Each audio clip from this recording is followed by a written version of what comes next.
character list of the Crucible. There are many characters in this literary work.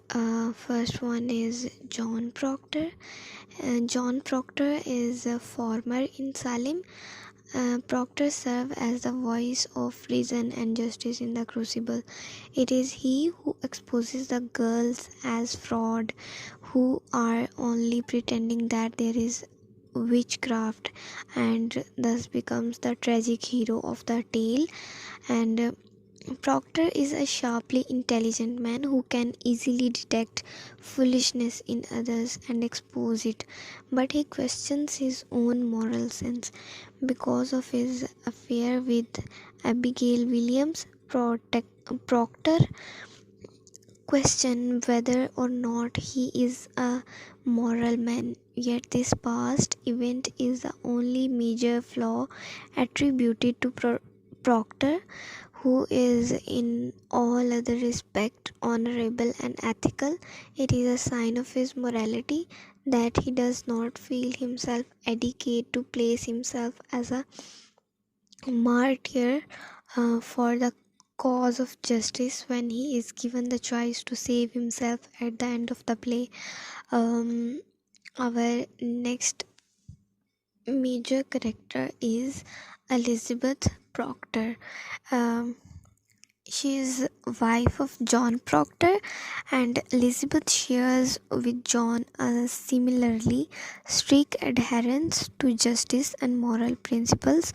She is a woman who has great confidence in her own morality and in the ability of a person to maintain a sense of righteousness, both internal and external, even when the principle conflict with strict Christian doctrine. Although she is regarded as a woman of unimpeachable honesty, it is this reputation that causes her husband to condemn when she lies about his affair with Abigail, thinking it will save him. However, Elizabeth can be a cold and demanding woman whose chilly demeanor may have driven her husband to adultery, and whose continual suspicions of her husband render their marriage tense. Next is Abigail Williams. She's a 17-year-old girl who is the niece of Reverend Paris. Abigail was the Proctor's servant before Elizabeth fired her for having an affair with John. She is a malicious, vengeful girl who is an attempt to protect herself from punishment after Reverend Paris finds them dancing, instigates the Salem witch trials, and leads the charge of accusation. Despite her accusation, Abigail is an unabashed liar who charges witchcraft against those who oppose her. Even Elizabeth Proctor is an attempt to take her place as Proctor's wife. Abigail Callow's nature stems partially from past trauma. She is an orphan who watched as her parents were murdered by Indians. Next is Deputy Governor Danforth. The Deputy Governor of Muscats preside over the Salem witch trial. He is a stern yet practical man, more interested in preserving the dignity and structure of the court than in accusing justice or behaving with any sense of fairness. He approaches the witchcraft trial with a strict adherence to rules and law that obscure any sense of rationality, for under his legal dictates an accusation of witchery automatically entails a conviction. Danforth shows that his greatest interest is preserving the reputation of court when he prompts Proctor to sign a confession, thus precluding the backlash of his accusation. Execution. Um, Next character is Reverend Samuel Paris.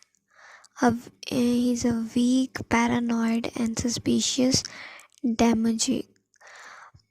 Paris instigates witchcraft panic when he finds his daughter and niece dancing in the woods with several other girls. Paris is continually beset with fears that others conspire against him. Paris knows the truth that Abigail is lying about the dancing and witchcraft, but perpetuate the deception because it is in his own self-interest. Paris fears any defense against the charges of witchcraft as an attack upon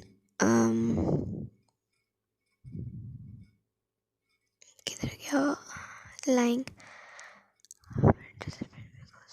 attack upon the court and personal attack on him. As a pastor, his primary concern is personal aggrandizement. He strives for monetary compensation, including the debt to the preacher's house and expensive candlestick. Next is Reverend John Hale. He's a scholar from Beverly. Reverend Hale comes to Salem on Reverend Parris' request to investigate supernatural causes for Betty Parris' suspicious illness and thus instigates the rumors of witchcraft. Hale approaches the situation precisely and intellectually, believing that he can define the supernatural in definite terms. Despite his early enthusiasm for discerning the presence of witchcraft in Salem, Hale soon grows disillusioned with the witchcraft accusation that abound. The defend Proctor when the challenges Abigail. Hale does Hale does this out of guilt, for he fears that he may have caused the accusation of innocent person. Next is Giles Corey. Giles Corey is an irascible, irascible and combative old resident of Salem. Giles Corey is a comic figure in the Crucible, whose fate turns tragic when he unwittingly effects his wife's charge for witchcraft when he wonders aloud about the strange books she read at night.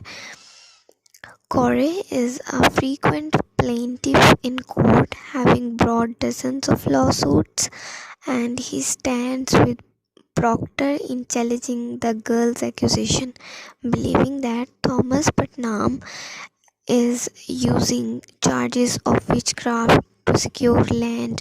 When Corey refuses to name the person who heard Putnam declares these intentions, Corey is charged with contempt of court and dies when the court orders him to be weighted with stones to coerce him to admit the name. Next is Mary Warren.